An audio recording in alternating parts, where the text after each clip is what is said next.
موضوع الدرس في إثبات المعاد وأحوال عند سكرات الموت سورة القيامة تفسير ابن كثير. الحمد لله رب العالمين والصلاة والسلام على أشرف الأنبياء وسيد المرسلين سيدنا محمد وعلى آله وأصحابه أجمعين. اللهم صل على سيدنا محمد وعلى آل سيدنا محمد كما صليت على إبراهيم وعلى آل إبراهيم في العالمين إنك حميد مجيد. أعوذ بالله من الشيطان الرجيم. بسم الله الرحمن الرحيم. كلا إذا بلغت التراقي وقيل من راق وظن أنه الفراق والتفت الساق بالساق إلى ربك يومئذ المساق فلا صدق ولا صلى ولكن كذب وتولى ثم ذهب إلى أهله يتمطى أولى لك فأولى ثم أولى لك فأولى أيحسب الإنسان أن يترك سدى ألم يكن نطفة من مني يمنى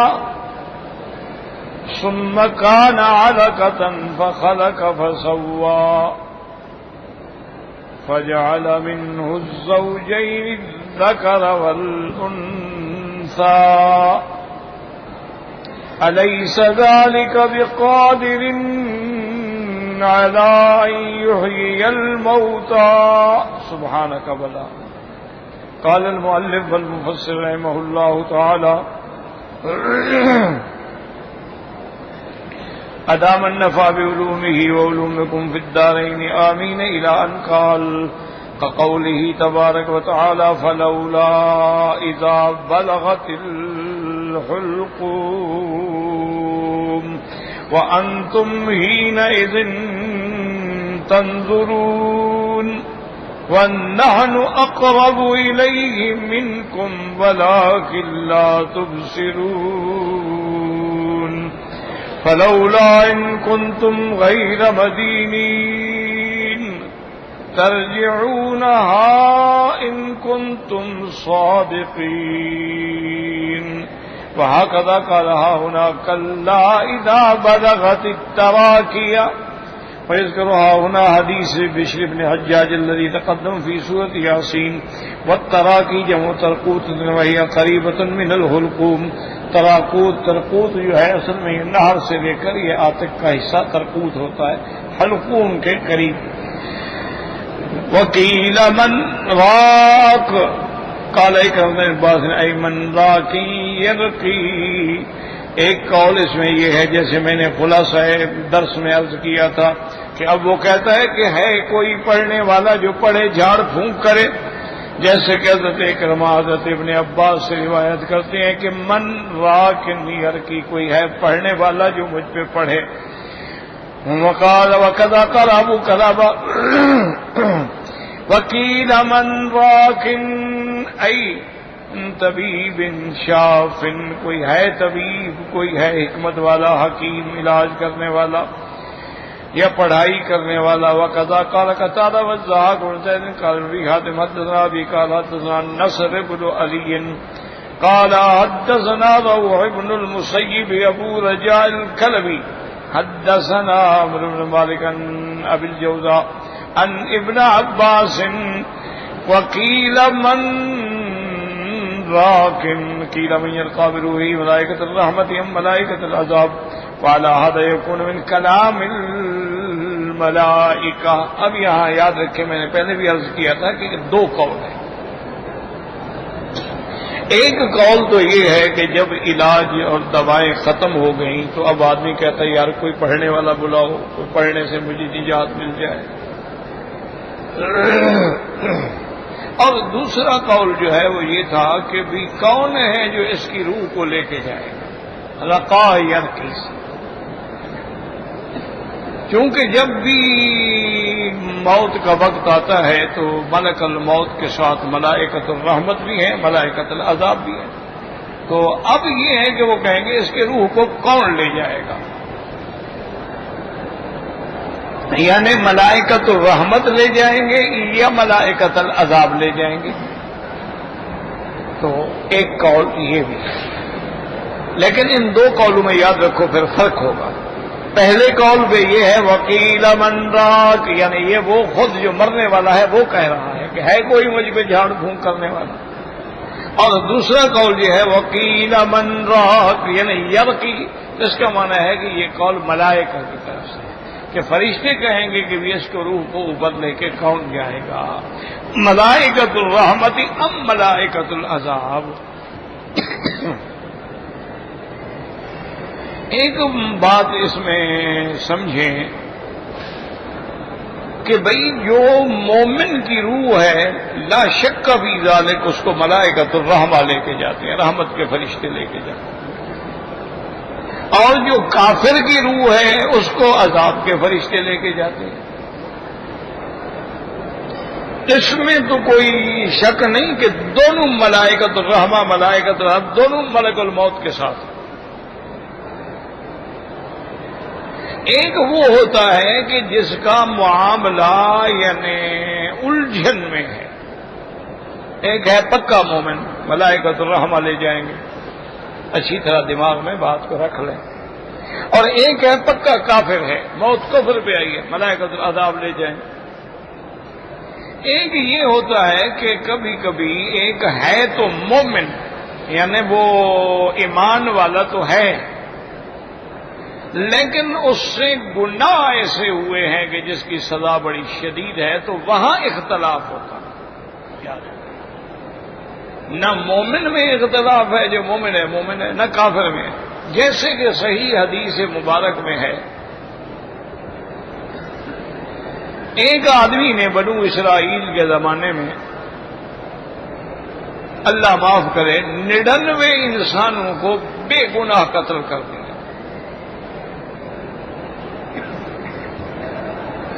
اب جب 99 آدمی قتل ہو گئے تو من دل میں خیال آیا تھا، تو مسلمان کلمہ تو پڑھتا تھا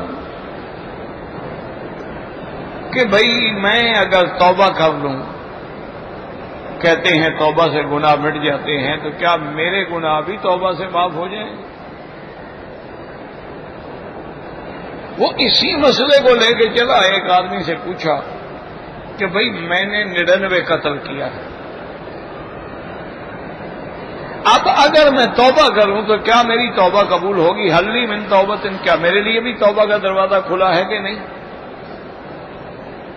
وہ بیچارہ کوئی کم علم آدمی تھا، سطحی معلومات رکھنے والا تھا، اس نے کہا بھائی تمہارے لیے کیا توبہ کا دروازہ ہے؟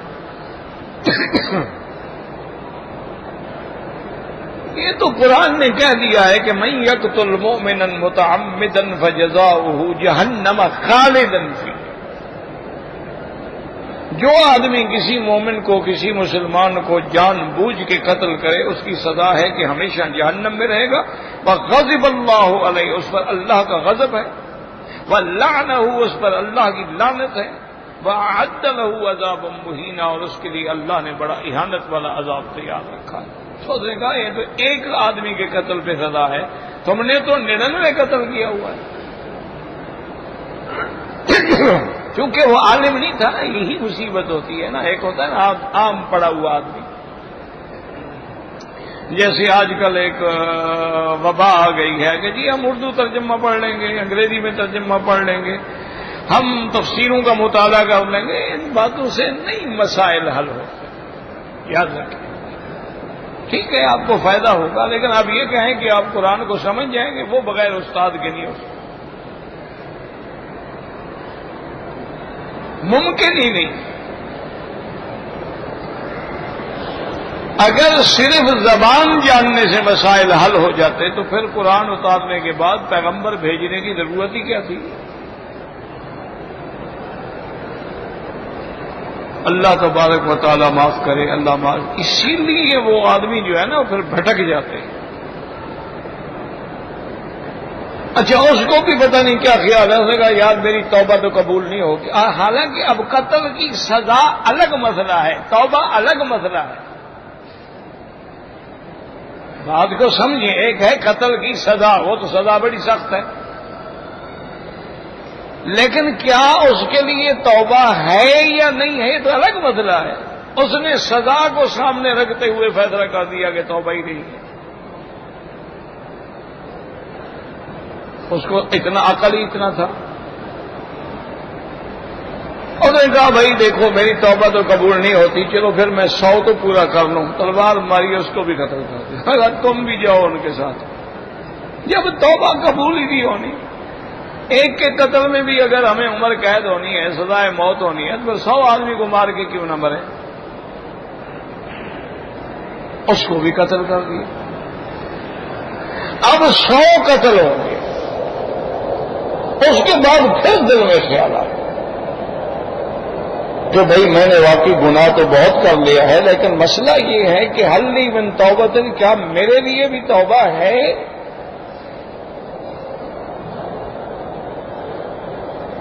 جیسے وحشی جس نے سیدنا حمزہ کو شہید کیا تھا. اللہ اکبر، صرف شہید نہیں کیا تھا بلکہ اللہ معاف فرمائے، اللہ معاف فرمائے، حضرت کا یعنی بدن کاٹ لیا اور اندر سے آپ کا جگر نکال لیا. کیونکہ ہندا نے انتقام لیا تھا ابو سفیان کی بیوی نے، اس نے اس کو پیسے دے کے یہ قتل کروایا تھا.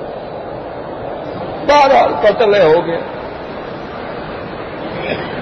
کچھ عرصے کے بعد اس کو بعض لوگوں نے آ کے مشورہ دیا کہ بھائی اللہ کے بندے تم اسلام قبول کر لو، اسلام سے گناہ معاف ہو جاتے ہیں.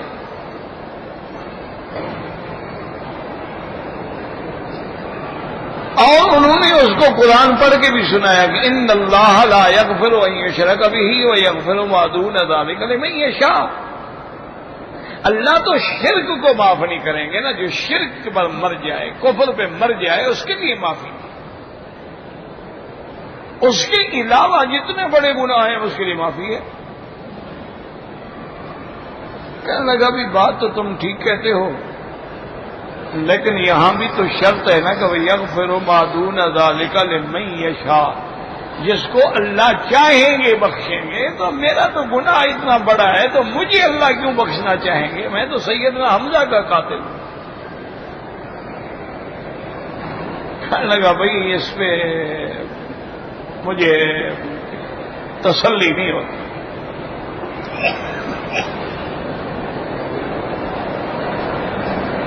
اب کچھ عرصے کے بعد پھر دوستوں نے اس کو سمجھایا خدا کے بندے اسلام لے آؤ، الاسلام یہدم ما کان قبلہ والہجرۃ تہدم ما کان قبلہ. جو اسلام لائے پہلے گناہ معاف ہو جاتے ہیں.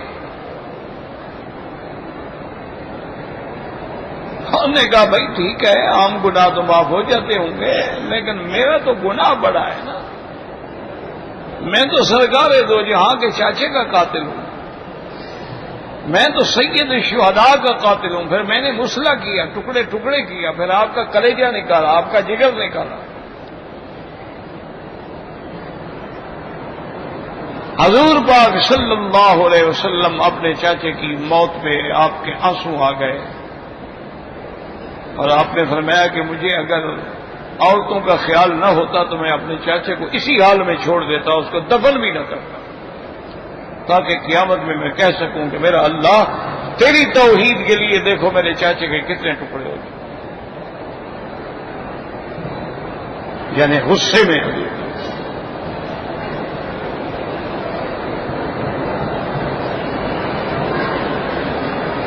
اب کچھ عرصے کے بعد جو ہے قرآن میں جب آیت اتری یا عبادی الذین اسرفوا علی انفسهم لا تقنطوا من رحمت اللہ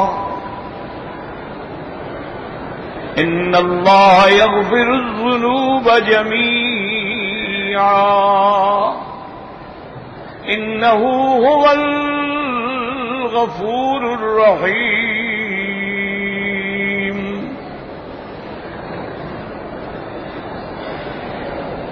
اللہ نے فرمایا کہ اے میرے بندے، دیکھو یہ کتنا پیارا خطاب ہے کہ بندے تو اللہ فرماتے ہیں، میرے بندے تو میرے ہیں. یا عبادی الذین اسرفوا علی انفسہم، جنہوں نے اپنے نفس پہ زیادتی کی. جب آدمی گناہ کرتا ہے تو اپنے نفس پر زیادتی کرے، سزا تو اسے بھگتنی ہے نا. صرف دوسرے پہ زیادتی نہیں کر رہا، اپنے اوپر بھی زیادتی کر رہا ہے. اللہ نے فرمایا کہ لا تقنطوا من رحمت اللہ، میری رحمت سے نا امید ہرگز نہ ہوں. اللہ تبارک و تعالی سارے گناہ معاف کرنے پہ بھی قادر ہیں، کیونکہ وہ بخشنے والے ہیں، وہ بہت بڑے مہربان ہیں. جب یہ آیت وحشی کو سنائی گئی تو کہنے لگا ہاں اب امید لگتی ہے کہ اس میں آ گیا سارے گناہ، جیسے بھی ہوں، چھوٹے ہوں بڑے ہوں کیسے ہوں. اب وہ حضور صلی اللہ علیہ وسلم کی خدمت میں آیا اور کہا یا رسول اللہ هل عرفتنی، آپ نے مجھے پہچانا ہے میں کون ہوں؟ اور میں نام عرف تو کر میں نے پہچانا ہے، قاتل سیدنا حمزہ، تم سیدنا حمزہ کے قاتل. انہوں نے کہا حضور میں اسلام لانا چاہتا ہوں. فرمایا اسلم، آؤ اسلام لے آؤ.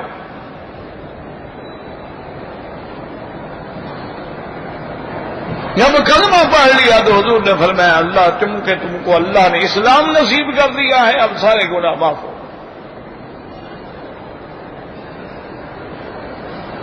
لیکن ایک بات یاد رکھیں، اسلام لانے سے سارے گناہ معاف ہو جاتے ہیں، حج پڑھنے سے سارے گناہ معاف ہو جاتے ہیں، شہادت پانے سے سارے گناہ معاف ہو جاتے ہیں، لیکن حقوق العباد معاف نہیں ہوتے. اگر کسی بندے کا آپ نے حق دینا، اگر آپ پر قرضہ ہے یا آپ نے کسی بندے کی آبرو ریزی کی ہے، کسی بندے کی غیمت کی ہے، وہ نہیں معاف ہوتے جب تک وہ بندہ معاف نہ کرے.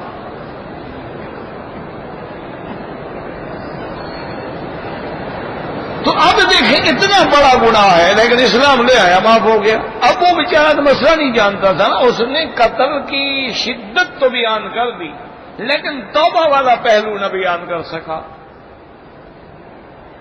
اب اس کے دل میں پھر خیال آ گیا کہ بھئی حلی من توبۃ، یار میرے لیے کوئی وہ یار میرا کوئی تو مجھے بتائے. ایک آدمی سمجھدار مل گیا، اس نے کہا بات کیا ہے، اس کو سنا ہے. اس نے کہا دیکھو بات سنو، یہ معمولی مسئلہ نہیں ہے، سامنے فلاں جگہ بستی ہے، اس بستی میں چلے جاؤ، وہاں بڑے بڑے علماء ہیں، ان سے جا کے مسئلہ پوچھو. تم ہر آدمی سے کیا مسئلہ پوچھتے پھر رہے ہو؟ یہ کوئی معمولی مسئلہ ہے کہ جو آدمی مل جائے تمہیں فتویٰ دے دے گا؟ انہوں نے کہا ہاں بھائی تمہاری بات تو ٹھیک ہے، مجھے عالم کے پاس جانا چاہیے، اور شریعت کا حکم بھی یہی ہے کہ فسالو اہل الذکر، اہل علم سے پوچھو. اب وہ چل پڑا. خدا کی شان یہ ہے کہ اس کی موت کا وقت آ گیا، وہ گر گیا. اب جب گر گیا تو حدیث مبارک میں یہ بھی لفظ ہے کہ نعاب صدری ہی، اپنے سینے سے بھی وہ گھسٹ رہا تھا کہ میں کسی طرح عالم تک پہنچ جاؤں اور مسئلہ حل ہو جائے، لیکن روح قبض ہو گیا. اب ملائکۃ الرحمہ بھی ہے، ملائکۃ العذاب. ملائکۃ الرحمہ کہتے ہیں کہ چونکہ یہ بندہ توبہ کرنے کے لیے جا رہا تھا، بھئی اس کا روح ہم لے جائیں گے. ملائکۃ العذاب کہتے ہیں کہ ہم سب اللہ کے بندے ہیں، یہ 100 آدمی کا قاتل ہے، ابھی توبہ کی تو نہیں ہے نا.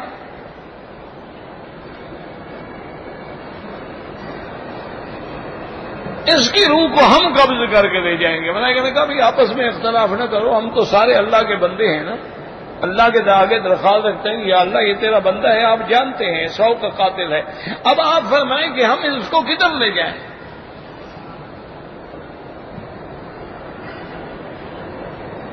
اللہ تبارک و تعالی بھی شان ہے نا اس کی جی، وہ جل شانہ عز برہانہ، وہ بھی تو پھر کبھی اپنے بندوں کو نظارہ دکھلاتے ہیں نا، تو ورنہ اللہ کا حکم تھا حکم فرما دیتے، لیکن اللہ تبارک و تعالیٰ نے ایک عجیب شرط بیان کر دی۔ اللہ نے فرمایا دیکھو بات سنو، یہ جہاں بندہ پڑا ہے نا، اور جس بستی میں اس نے قتل کیے ہیں، پیمائش کرو، اور یہاں پڑا ہے اور عالم کی جو بستی ہے اس کی بھی پیمائش کرو۔ اگر تو وہ عالم والی بستی قریب ہو جائے تو میرے بندے کو علیین میں لے جاؤ، میں اس کے گناہ معاف کر دوں، اور اگر وہ قتل والی جگہ قریب ہو جائے تو پھر اس کے عذاب کے کھاتے میں اس کو لے جاؤ۔ کافر تو نہیں ہے کہ اس کا روح سجین میں جائے، لیکن جائے گا عذاب۔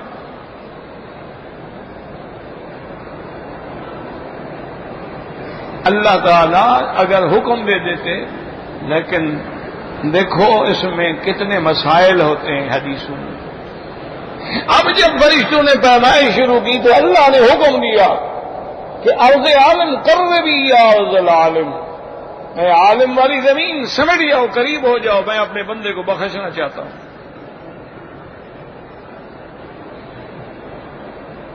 اب جب اللہ حکم دے زمین سکڑ گئی، اس کو کہتے ہیں طی الارض۔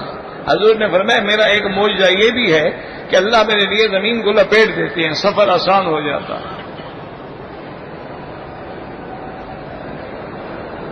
اب فرشتوں نے پیمائش کی، وہ قتل والی بستی دور ہو گئی، عالم والی قریب، اللہ نے فرمایا بس ٹھیک ہے، اس کو میری رحمت میں داخل کرو۔ تو یہاں تو اختلاف ہو سکتا ہے، بات کو سمجھو۔ اور یہ حکم کیوں دیا گیا پیمائش کا؟ مسائل کو سمجھا کرو۔ آج کل مشکل ایسی ہوتی ہے، ایک آدمی، مجھے پورا نام اس کا نہیں آ رہا، تو پہلے وہ حنفی تھا، پھر جناب وہ کہنے لگا بھی نہیں یہ حنفی غلط ہے، بس میں تو حدیث پر عمل کروں گا، اہل حدیث بن گیا۔ پھر کچھ عرصے کے بعد کہنے لگا بھی حدیث کے اندر بھی مسائل ہیں بڑے، یہ حضور پاک کے زمانے سے 250 سال بعد لکھی گئی ہے، 250 سال تک بھلا کس کو بات یاد رہ سکتی ہے؟ پھر وہ جناب اہل قرآن بن گیا۔ انہوں نے کہا جی حدیث مبارک جو ہے اس کی تدوین ہوئی ہے حضور کی وفات کے بعد، تقریباً 250 سال گزر چکے، تو 250 سال تک لوگوں کو حضور پاک کی بات کیسے یاد رہ گئی؟ ہو سکتا ہے کوئی بھول گیا ہو، کسی کو یاد ہو، کسی کو نہ ہو، کسی کو آدھی یاد ہو۔ اب وہ جناب اہل قرآن بن گیا۔ انہوں نے کہا بھائی قرآن چونکہ محفوظ ہے، اللہ نے اتارا ہے، اور اس میں کوئی کمی بیشی بھی نہیں ہے، اس میں کوئی تغیر تبدل بھی نہیں ہے، بس میں تو صرف وہی مسئلہ مانوں گا جو قرآن کا مسئلہ ہے۔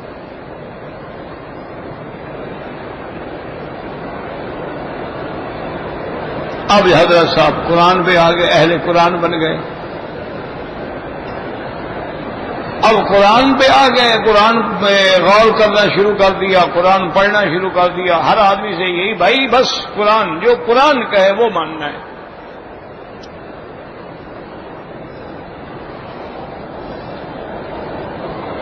کچھ عرصے کے بعد کہنے لگا یار قرآن کے بارے میں قرآن کہتا ہے کہ ہم نے ہر چیز دین مکمل کر دیا، الیوم اکملت لکم دینکم واتممت علیکم نعمتی، لیکن یہ کیسا قرآن ہے؟ اس میں تو نماز کا مکمل ذکر بھی نہیں ہے۔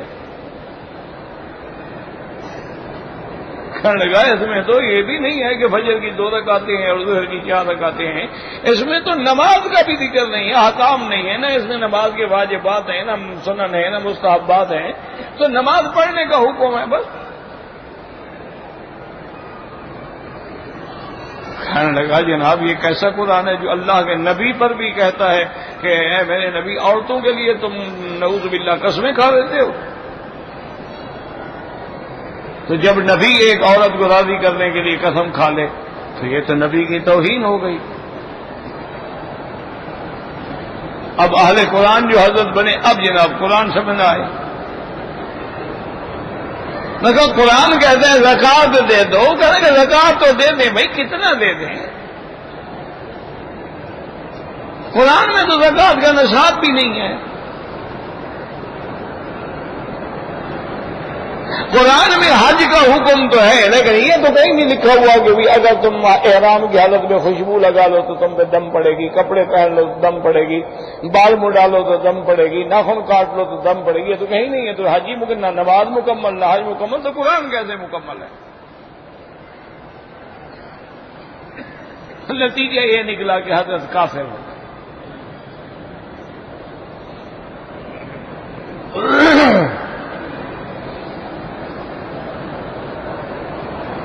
اسی لیے اب یہ حدیث میں کیوں آیا کہ پیمائش کرو، سبق دیا گیا کہ اگر ظالموں کے قریب رہو گے تو ظالموں میں شمار ہو جاؤ گے، اور اگر اہل علم کے قریب جاؤ گے تو پھر اللہ کی رحمت میں آ جاؤ گے۔ اس لیے اپنا تعلق اہل علم سے رکھو، اپنا تعلق جو ہے ظلم سے نہ رکھو، کافروں سے نہ رکھو، گستاخان رسول سے نہ رکھو، گستاخان صحابہ سے نہ رکھو، اپنا تعلق ان سے رکھو جو صحیح معنی میں صادقین ہیں، متقین ہیں، صالحین ہیں، اولیاء اللہ ہیں، تو اس کا فائدہ یہ ہو جائے گا کہ بچ جاؤ۔ اب اگر وہ شریف آدمی کسی عالم کی خدمت میں چلا جاتا، وہ اس کو سمجھا دیتے اللہ کے بندے قرآن پاک جو ہے وہ بھی محفوظ ہے، لیکن آخر قرآن کو محفوظ کس نے کیا ہے؟ صحابہ نے محفوظ کیا ہے، اور حدیث رسول کو بھی تو محفوظ صحابہ نے کیا ہے۔ قرآن پاک کو صحابہ نے تابعین تبع تابعین کے پاس آیا، پھر ائمہ فقہا کا درجہ آیا۔ یاد رکھو، فقہا پہلے آئے ہیں اور محدثین بعد میں ہیں۔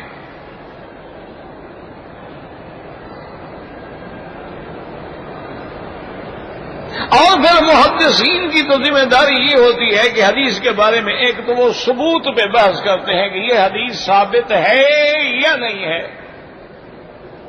حدیث میں 3 چیزیں ہوتی ہیں، ہمیشہ یاد رکھو۔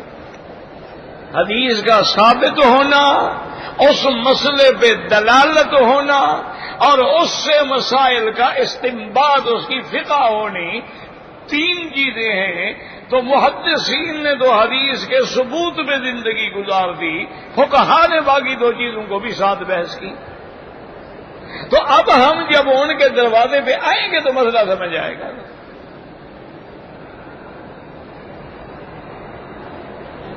لیکن بہرحال یہ دور تو آنا تھا نا۔ حضور پاک نے فرمایا یاتی علی الناس زمان، میری امت پہ بھی ایک وقت آئے گا کہ لوگ گمراہوں کو اپنا امام بنائیں گے اور وہ خود بھی گمراہ ہو جائیں گے، وہ تو پہلے ہی گمراہ تھے۔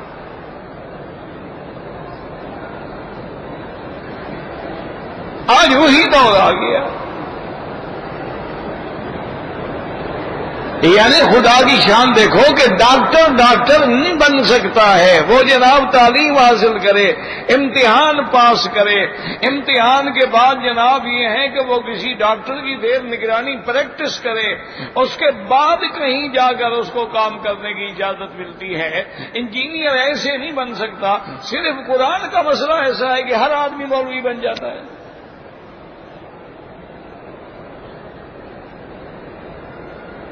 ہر آدمی عالم بن جاتا ہے۔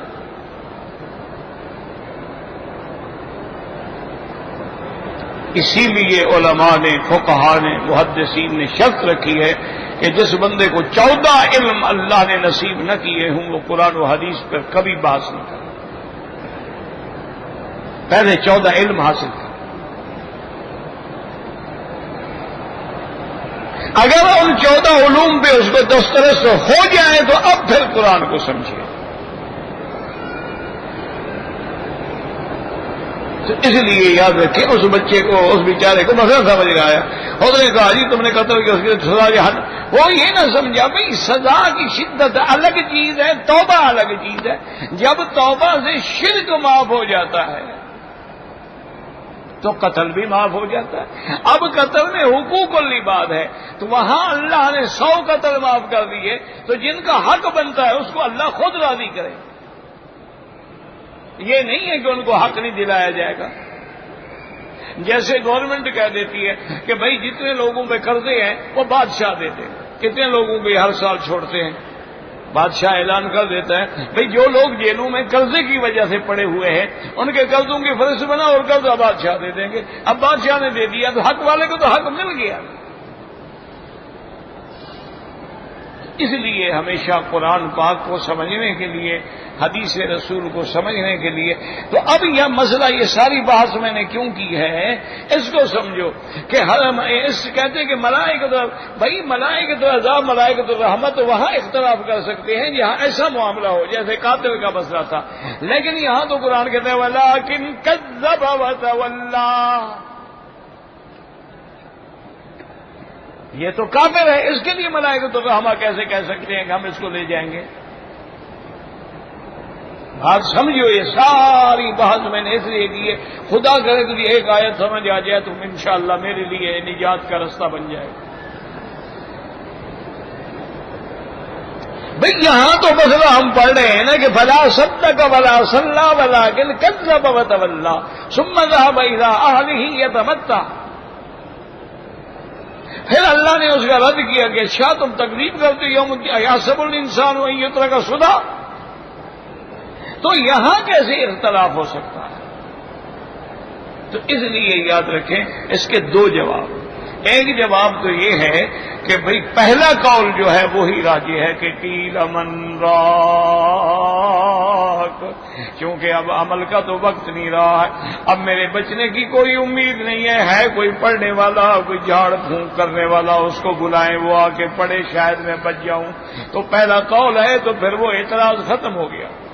اگر دوسرے قول پہ آئے قیل من راق، تو اس کے لیے علماء فرماتے ہیں کہ کبھی کبھی انسان ہوتا تو مسلمان ہے لیکن قرآن کے بعض احکام کی تکذیب کر دیتا ہے کہ میں سارا قرآن تو مانتا ہوں لیکن رجم والا مسئلہ نہیں مانتا، میں سارا قرآن مانتا ہوں لیکن چور کے ہاتھ کاٹنے والا مسئلہ میں نہیں مانتا، میں سارا قرآن تو مانتا ہوں لیکن میں زکوٰۃ نہیں مانتا، میں عشر نہیں مانتا، تو کسی ایک چیز کی تکذیب کر دیتا ہے تو وہ بھی کذب وتولی میں آ جاتا ہے۔ مسلمان تو ہے لیکن کذب تو ہے، تکذیب تو اس نے بھی کی ہے۔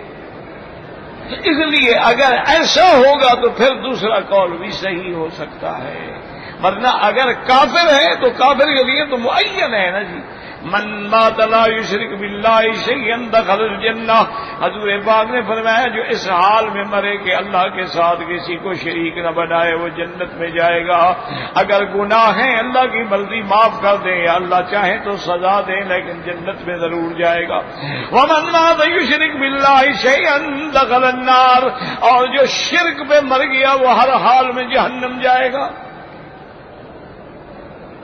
اس لیے اگر اس سے یہ لے لیں، کیونکہ جیسے آ گیا نا حضور نے فرما دیا کہ آیت المنافق ثلاث، کہ منافق کی نشانیاں 3 ہیں، اذا حدث کذب واذا وعد اخلف واذا اؤتمن خان، کہ جب بات کرے جھوٹی کرے، وعدہ کرے خلاف کرے، امانت رکھو تو خیانت کرے، یہ منافق ہے۔ حالانکہ حضور کے زمانے میں منافق تو اور تھے، وہ تو منافق کافروں سے بھی گئے گزرے تھے، تو وہ منافق اعتقادی تھے اور یہ منافق عملی ہے۔ اس لیے پھر یہ علماء فیصلے کرتے ہیں، وہ سمجھاتے ہیں کہ بھئی حضور کے زمانے میں جو منافق تھے ان المنافقین فی الدرک الاسفل من النار، وہ عقیدے کے منافق تھے کہ ظاہر میں اسلام لیکن اندر کفر ہے۔ اذا جاءك المنافقون قالوا نشهد انك رسول الله والله يعلم انك لرسول والله يشهد ان المنافقين لكاذبون، کہ ظاہر آتے ہیں کہ یا رسول اللہ یا رسول اللہ، یا آپ کی رسالت، اللہ فرمایا میں جانتا ہوں آپ میرے رسول ہیں لیکن یہ جھوٹے ہیں، اندر اسلام نہیں ہے ان سے، تو وہ عقیدے کا منافق ہے۔ اور یہ جو 3 نشانیاں حضور نے بتائیں یہ عمل کا منافق ہے۔ تو عمل کے منافق جو ہے اس کے لیے تو معافی کی گنجائش ہے نا، لیکن جو عقیدے کا منافق ہے اس کے لیے معافی کی کوئی گنجائش نہیں ہے. تو اس لیے اس کو سمجھنا چاہیے. اب ایک آدمی ہے جھوٹ بولتا ہے، اب یہ تو نہیں کہ یعنی اس کا ایمان ہی ختم ہو گیا، مسلمان تو ہے، اللہ معاف کرے، اللہ بچائے اس کو جھوٹ سے بھی، لیکن مسلمان تو ہے نا. ایک آدمی ہے مال رکھا، کسی نے امانت میں خیانت کر گیا، کھا گیا، مسلمان تو بہرحال ہے لیکن وہ خائن ہے. تو اس لیے نفاق عملی الگ ہے، نفاق اعتقادی الگ ہے. اب مفسر رحمۃ اللہ علیہ ارشاد فرماتے ہیں وبهذا الاسناد عن ابن عباس في قوله تبارک وتعالى والتفت الساق بالساق، اللہ نے فرمایا کہ مرنے کے وقت والتفت الساق بالساق، جب پنڈلی پنڈلی سے مل جائے، لفیف مانا ملنا، ملانا، جب پنڈلی پنڈلی سے ٹکرائے، کیا مانا؟ التفت علیہ الدنیا والآخرہ. حضرت ابن عباس فرماتے ہیں یعنی اب اس پہ دنیا اور آخرت مل گئی. یہ مر رہا ہے، دنیا کا آخری دن ہے اور آخرت کا پہلا دن ہے، تو دونوں مل گئے. والتفت الساق بالساق وقضى قال علي بن ابي طلحه عن عباس رضي الله تعالى عنهما والتفت الساق بالساق يقول اخر يوم من ايام الدنيا واول يوم من ايام الاخره فتلتقي الشده بشده الا من رحمه الله. حضرت ابن عباس فرماتے ہیں والتفت الساق بالساق کا معنی یہ ہے کہ اول یوم آخر یوم من ایام الدنیا، اب دنیا میں اس کا آخری دن ہے اور قیامت کا آخرت کا اس کے لیے پہلا دن ہے. تو دو سختیاں آ گئیں، ایک تو دنیا کا چھوڑنا، گھر کو چھوڑنا، مال دولت اہل اولاد چھوڑنا، یہ سختی، اور آگے پھر آخرت کی سختی. تو دو سختیاں مل گئیں. تو اس لیے اللہ نے فرمایا والتفت الساق بالساق. وقال اکرمۃ رحمۃ اللہ علیہ والتفت الساق بالساق الامر العظیم بالامر العظیم. وہ فرماتے ہیں کہ محاورہ عرب میں ساق کا لفظ استعمال ہوتا ہے جب کوئی بہت بڑا مسئلہ ہو، جیسے کہتے ہیں قامت الحرب علی ساقہا، اب لڑائی جو ہے جی وہ اپنی پنڈلی پہ کھڑی ہو گئی، یعنی شدید ہو گئی. تو وہ کہتا ہے اس کا معنی یہ ہے کہ امر عظیم ہے، ایک دنیا کی جدائی ہے اور پھر آخرت کا آگے آنا ہے.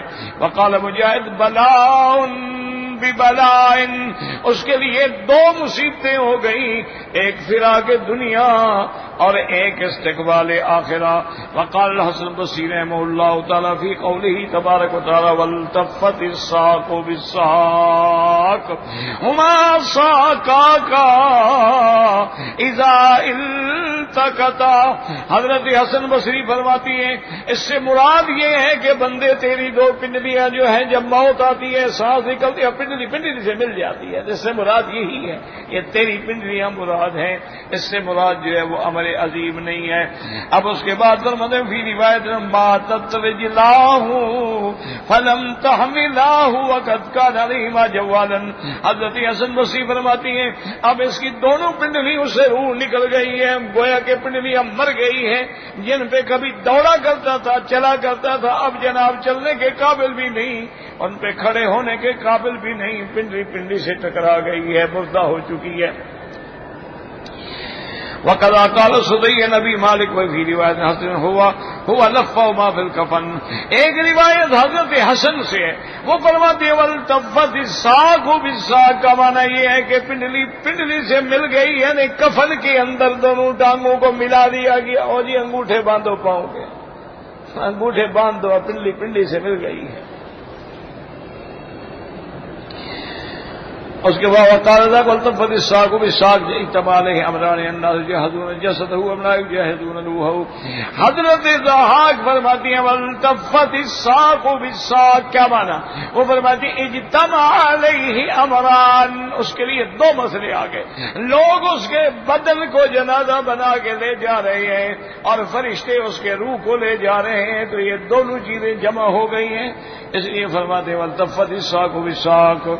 اب اس کے بعد فرماتے ہیں قولہ تعالی الی ربک یومئذ المساق المرجع والمآب. اب اللہ کی طرف ہی لوٹنا ہے. وذلک ان الروح ترفع الی السماوات فیقول اللہ عز وجل ردوا عبدی الارض فانی منها خلقتهم وفيها أعيدهم ومنها أخرجهم تارة اخرى كما ورد في حديث البراء الطويل. اب مفسر رحمۃ اللہ علیہ فرماتی ہیں کہ اب اللہ پاک فرمائیں گے کہ میرے بندے کو اس کو پھر لوٹاؤ اس کی روح کو زمین کے اندر، کیونکہ میں نے اس کو زمین سے پیدا کیا ہے، اسی میں اس کو لوٹاؤں گا اور اسی سے پھر میں قیامت کے دن اس کو کھڑا کروں گا. كما ورد في حديث البراء الطويل وقد قال الله تعالى هو القاهر فوق عباده ويرسل عليكم حفظا حتى إذا جاء الموت توفت رسلنا منافرة ثم ردوا إلى الله مولاهم الحق ألا له الحكم وهو أسرع الحاسبين. تو اب مسئلہ سمجھیں. اب دیکھیں نا اس میں کتنے قول آ گئے. ایک قول یہ آیا کہ دنیا کا آخری دن اور آخرت کا پہلا دن ایک. دوسرا قول یہ آیا کہ بھئی امران عظیمان، یہ بھی بڑا مسئلہ ہے چھوڑنا اور وہاں جانا. اور آیا بلاء ببلاء، ایک مصیبت دنیا کے اہل عیال اولاد دولت کو چھوڑنا اور آگے قبر میں جانا، تو اس لیے یہ ساکان ہیں. اور بعض علماء نے فرمایا اس سے مراد ہے کہ مرنے کے وقت جب آدمی کی پنڈلیاں ٹکرا جاتی ہیں. بعض علماء نے فرمایا کہ مرنے کے وقت جب کفن کے اندر دو پنڈلیوں کو رکھ دیا جاتا ہے. بعض علماء نے فرمایا کہ دونوں امر مراد ہیں کہ بھئی بندے اس کے جسد کا جنازہ لے کے جا رہے ہیں اور فرشتے اس کے روح. یہ کتنے اقوال ہیں. اب اگر کوئی آدمی خود اردو ترجمہ پڑھے وہ تو یہی کہے گا کہ جناب عجیب بات ہے، قرآن کی ایک آیت ہے اور 10 آدمی اپنی اپنی باتیں کر رہے ہیں. اسی سے گمراہ ہوتے ہیں، اسی سے بھٹک جاتے ہیں کہ جناب یہ عجیب بات ہے. ابن عباس کچھ کہہ رہے ہیں، اکرمہ کچھ کہہ رہے ہیں، ضحاک کچھ کہہ رہے ہیں، حسن بصری کچھ کہہ رہے ہیں. اچھا قرآن ہے بھائی. تو اگر عالم کے پاس جائے گا وہ سمجھا دے گا اللہ کے بندے یہ سارے اقوال متقاربۃ المعنی ہے. اب دیکھو دنیا کا آخری دن آخرت کا پہلا دن ہے کہ نہیں ہے؟ اچھا اس کی پنڈلیاں دونوں کٹھی ہو گئی ہیں کہ نہیں ہو گئی ہیں؟ کفن میں دونوں پنڈلیاں کٹھی ہیں کہ نہیں ہیں؟ بندے جنازہ لے جا رہے ہیں، فرشتے روح لے جا رہے ہیں، اشکال کون سا ہے؟ یہ تو سارے اقوال متقاربۃ المعنی ہیں. ایک بات کو سمجھانے کے لیے مفسرین نے اپنا اپنا انداز اختیار کیا، یعنی مطلب یہ بھی ہوگا، یہ بھی ہوگا، یہ بھی ہوگا، یہ بھی ہوگا. قرآن تو سچا ہے، صرف یہ ہے کہ قرآن سمجھنے والا کوئی ہو. واللہ اعلم.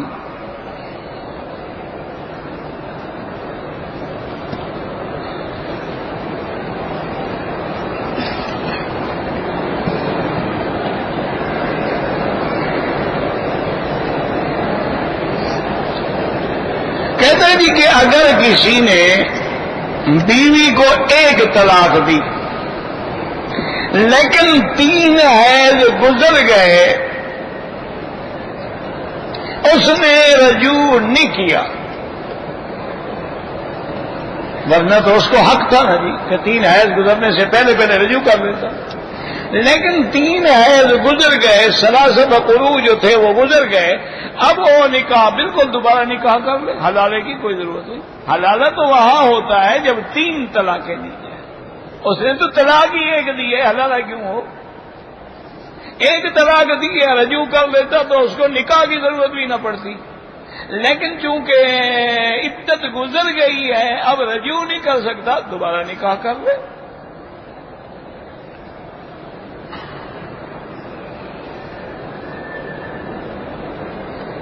کہتے ہیں جی کہ آج کل ہمارے مسلمان جو ہیں وہ کرسمس پہ کافروں کو مبارکبادیں دیتے ہیں.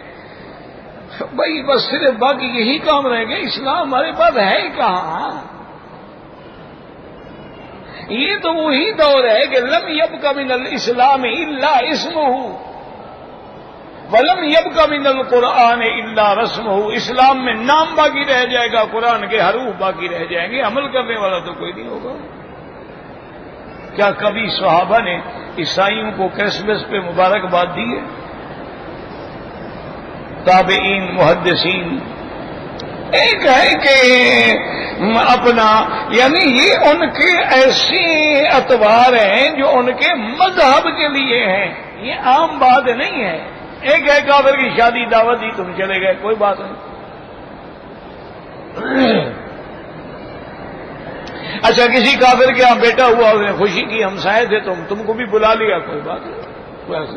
لیکن یہ ان کے جو ہے عقیدہ ہے کہ اسی دن عیسیٰ علیہ السلام پیدا ہوئے،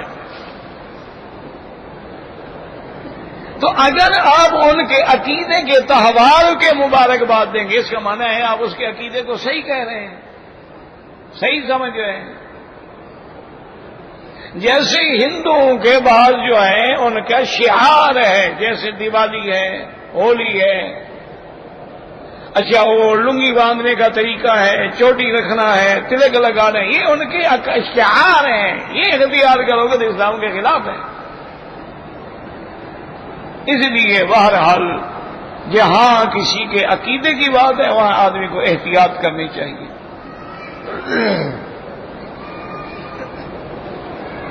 کہتے جی کہ زیتون کا تیل اور انجیر کیسے استعمال کریں، کسی حکیم سے پوچھ لیں۔ ہمارا تو ایمان ہے جس چیز کا ذکر قرآن میں ہو اس میں لازم حکمتیں، اس میں لازم حکمت۔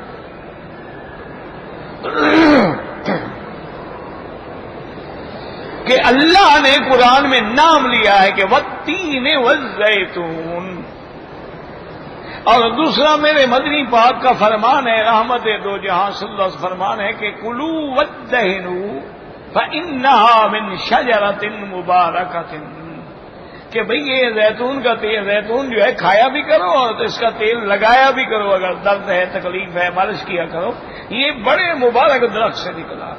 انجیر جو ہے تازہ انجیر ہو کھایا کرو، تازہ نہ ملے تو خشک مل جاتا ہے۔ تو بعض اطباء کہتے ہیں کہ 5 دانے وہ انجیر کے روز آدمی کھا لے تو اس کو بہت ساری بیماری، لیکن یہ ضرور پتہ کریں کیونکہ یہ گرم چیزیں ہیں، ایسا نہ ہو کہ اس سے تمہارا بلڈ پریشر اور زیادہ ہو جائے اور کہو مولوی مکی نے مسئلہ بتایا تھا۔ اسی لیے ہر مسئلے کے عالم کے پاس جانا چاہیے، اس مسئلے کے لیے آپ ڈاکٹر سے رجوع کریں، کیونکہ زیتون بھی گرم ہے اور انجیر بھی گرم ہے۔ تو اس لیے ایسا نہ ہو کہ تمہارا بلڈ، ہاں زیتون کولیسٹرول کو ختم کرتا ہے، یعنی اگر مفاد ہیں تو اس کے مضرات بھی تو ہے نا۔ اس لیے کسی حکیم سے، طبیب سے، کسی حاذق حکیم سے، یہ بناوٹی جو ہے نا، یہ جو بازاروں میں بیٹھے ہوتے ہیں اشتہار لگا کر، یہ حکیم شکیم نہیں ہوتے، یہ تو مداری ہیں، لوٹنے کے لیے بیٹھے ہیں۔ اگر آدمی حکیم اس کو اشتہار دینے کی کیا ضرورت ہے؟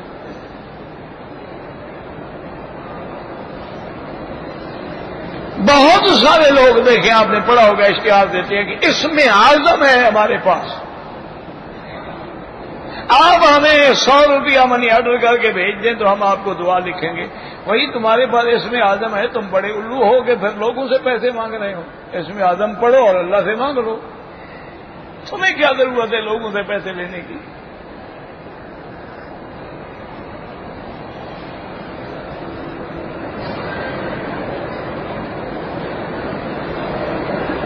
اگر آدمی ایسے شہر میں رہتا ہے کہ وہاں کے بڑے آدمی سے مسئلہ پوچھنے کے باوجود وہ قرآن حدیث کے خلاف ہے، اللہ ہدایت دے، اور کیا کریں؟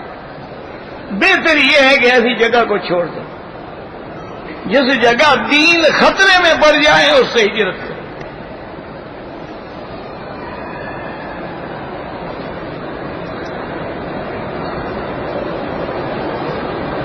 کہتے جی کہ اسلام میں ہنی مون منانا جائز ہے، پہلے تو مجھے ہنی مون کا ترجمہ سمجھاؤ نا، یعنی نکاح کے بعد، شادی کے بعد اپنی بیوی کو لے کے کہیں سیر ویر کے لیے چلا جاتا، اس کی بیوی ہے کیوں نہ جائے، اسلام میں کیوں منع ہے؟ بلکہ حدیث میں ہے کہ اگر تم نے شادی کی ہے اور تمہاری پہلے بھی ایک بیوی ہے تو اسلام نے ہمیں سمجھایا ہے کہ 7 راتیں شادی کے بعد، اگر کنواری لڑکی سے شادی کی ہے تو اب 7 راتیں اس کی ہیں، پہلی بیوی کے بعد نہیں جاؤ گے۔ اور اگر تم نے دوسری بھی بیوہ شادی کی ہے تو پھر 3 راتیں اس کی ہیں، 3 راتوں کے بعد پھر عدل شروع کرو گے۔ اگر کنواری لڑکی ہے تو 7 راتوں کے، تو اس کا معنی ہے کہ 7 راتیں جا کے ہنی مون بناؤ۔ باقی مجھے آج تک سمجھ نہیں آیا کہ ہنی کہتے ہیں شہد کو، مون کہتے ہیں چاند کو، یہ شہد اور چاند کا آخر کیا جوڑ ہے؟ یہ مانا یہ ہوگا کہ بیوی میری چاند ہے اور میں اس کی شہد چاٹوں گا؟ پتہ نہیں کیا مطلب ہے، مجھے سمجھ نہیں آیا، میں چونکہ انگریزی پڑھا ہوا تو ہوں نہیں، اور جو آدمی کو علم نہ ہو تو کیا آپ دیکھیں نا، ویسے عام طور پر جو مجھے معلوم ہے یعنی کہ ہنی مانا جو ہے وہ ہنی کہتے ہیں شہد کو، اور اس لیے مجھے پتا ہے کہ وہ باہر سے جو آتے ہیں نا اس میں لکھا ہوتا ہے honey, pure honey, 100 pure honey, orange honey, تو یہ مختلف نام لکھے ہوتے ہیں۔ اچھا، مون کا معنی ہے چاند، تو اب یہ مجھے آج تک سمجھ نہیں آیا۔ ہاں، ہنی کا ایک لفظ حدیث میں بھی آتا ہے،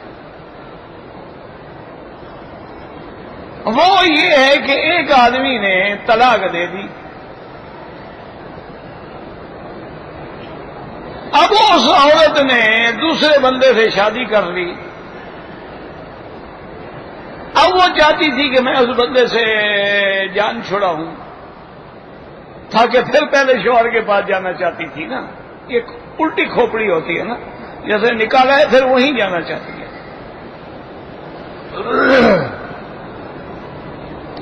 اب وہ حضور کے پاس آئی، اس نے کہا یا رسول اللہ صلی اللہ علیہ وسلم، میں نے دوسرے آدمی سے شادی کر لی ہے، لیکن وہ بیچارہ تو جماع کے قابل ہی نہیں ہے، اس کا عضو تو ایسے ہے جیسے کپڑا ہو، ہمیں میں بہانے بناتی ہوں، اس وقت تک تم حلال نہیں ہو سکتی حتیٰ تذوق اصیلت، کہ جب تک تمہاری شہد نہ چکھے۔ تو وہاں بھی اصل کا اصیلہ کا لفظ آتا ہے، یا معنی یہ ہوتا ہے کہ میاں بیوی کا ملنا جو ہے ایک مٹھاس ہی ہے، پیار بھی تو ایک مٹھاس ہے، جیسے غصہ، نفرت، دشمنی ایک آگ ہے، تو پیار بھی تو ایک مٹھاس ہے نا بھی، جب تک، اور گھر میں بالکل نہیں ہے، جب تک وہ دوسرا شوہر جماع کرے، جماع کے بعد اپنی مرضی سے طلاق دے، کرائے کا شوہر نہ ہو۔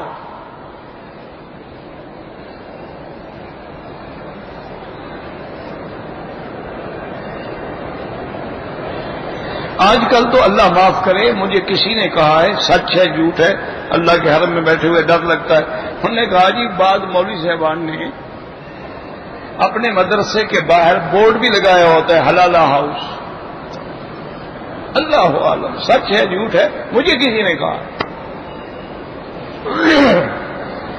انا للہ و انا الیہ راجعون۔ اچھا، ایسے عجیب ہوتا ہے، ایک آدمی میرے پاس آیا، کہنے لگا حضرت میں نے آپ سے کوئی پرائیویٹ بات کرنی ہے۔ میں نے کہا جی کریں، کہ نہیں جی وہ علیحدگی میں ہوگی۔ میں نے ٹھیک، میں نے کہا بیٹھے رہو، جب میں اٹھ کے جاؤں گا تو میرے ساتھ چلو۔ بہرحال علیحدگی میں آیا، کہنے لگا جی بات یہ ہے کہ میری بیوی جو ہے اتنی خوبصورت ہے کہ آپ تصور نہیں کر سکتے، وہ ملکہ حسن و جمال ہے، لیکن جھگڑا ہو گیا، میں طلاق دے بیٹھا۔ انسان ہے، غصے میں آ گیا، طلاق دے بیٹھا، اور طلاق بھی 3 ہو گئی۔ اور میں جتنے علماء کے پاس گیا ہوں وہ کہتے ہیں کہ حلالے کے بغیر یہ تمہارے لیے دوبارہ نکاح نہیں ہو سکتا۔ تو اب میں ڈرتا ہوں، تو میں آپ کے پاس آیا ہوں کہ آپ حلالہ کر لیں۔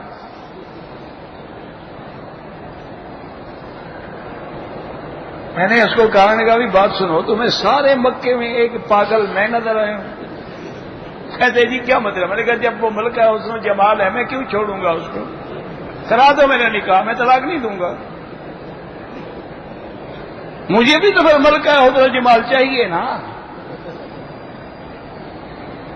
کہنے لگا جی آپ پر ہی تو اعتبار تھا اور آپ یہ بات کریں۔ میں کہا بے وقوف، اعتبار کا کیا معنی ہے؟ اللہ کے نبی نے لعنت بھیجی ہے کہ لعن اللہ المحلل والمحلل له، حلال کرانے والے پر بھی لعنت ہے اور کرنے والے پر بھی لعنت ہے۔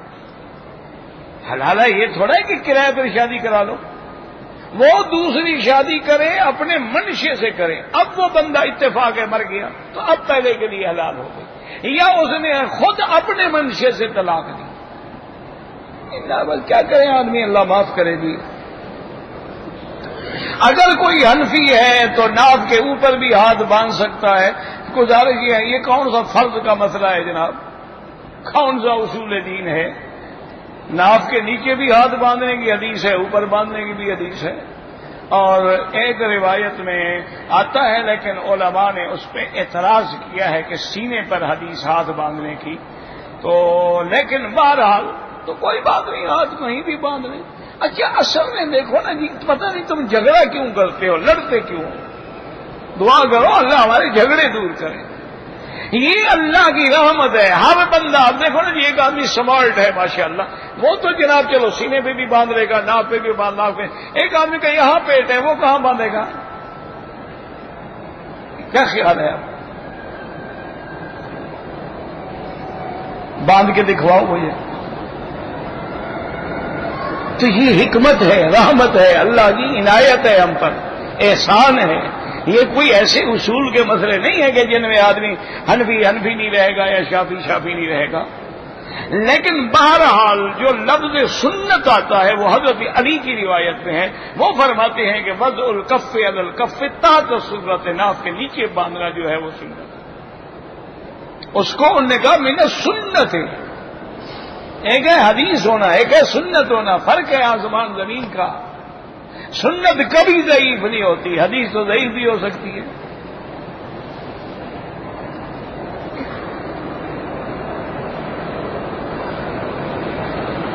اگر کسی نے اپنی بیوی کو ایک طلاق دے دی، پھر رجوع کر لیا، تو اب اس کے بعد باقی 2 طلاق دینے کا حق ہے. جب اگر طلاق دے گا مثلا 2 اور دے دے پھر 3 ہو جائیں گی. یہ نہیں کہ پہلی شمار نہیں ہوگی، وہ بھی شمار ہوگی کہ تم نے کیوں غلطی کی. طلاق تو ابغض الحلال عند اللہ، اللہ کو سب سے ناپسند چیز طلاق ہے. نماز تہجد جو ہے ویسے تو حدیث مبارک میں 8 رکعات، لیکن یہ نفلی عبادات ہیں. تمہیں اللہ توفیق دے 100 رکعات پڑھ لو، تمہیں اللہ توفیق دے 4 پڑھ لو، 2 پڑھ لو، جتنا ہمت ہو پڑھ لو. حضور پاک اکثر رمضان غیر رمضان میں 8 رکعات پڑھتے تھے. اور وقت جو ہے عشاء کے بعد ساری رات صبح صادق تک وقت ہے. افضل وقت جو ہے وہ رات کے آخری حصے میں. ورنہ ابھی آپ عشاء پڑھیں گے، عشاء پڑھ کے سنتوں سے فارغ ہو کے ابھی 2 رکعت پڑھ لو، یہ تہجد ہے. سونے سے پہلے جا کے وضو کر کے پڑھ لو، تہجد ہے. یہ تو لوگوں نے بنا رکھا ہے نا کہ تہجد کے لیے سونا ضروری ہے، پہلے سوئے. تہجد کا معنی حجود سے ہے، نیند کا چھوڑنا. تو معنی یہ ہے کہ ہم سو نہیں رہے، نیند چھوڑ کے بیٹھے ہوئے ہیں نا.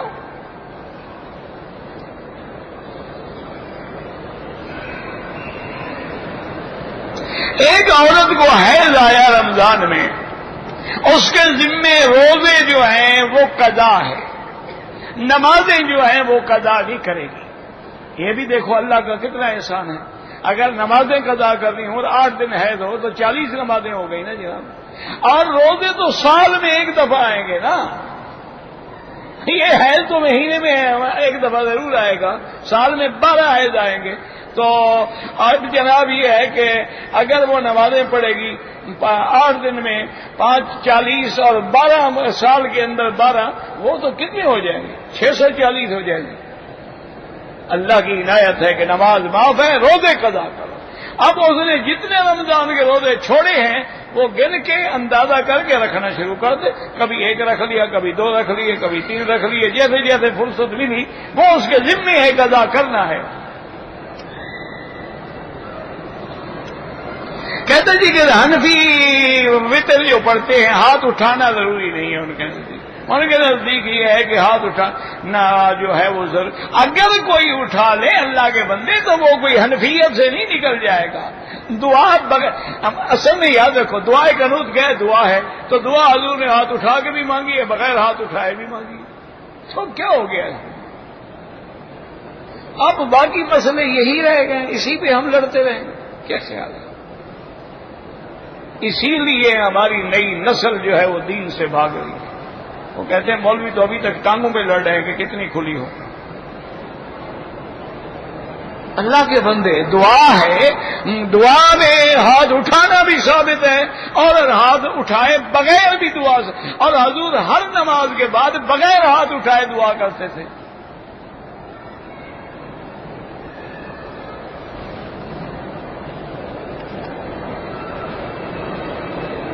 بالکل جو دعا چاہیں، دعائے قنوت کے علاوہ جو دعائیں ہیں وہ بھی مانگ سکتے ہو، لیکن بہت زیادہ لمبا نہ ہو، مختصر ہو.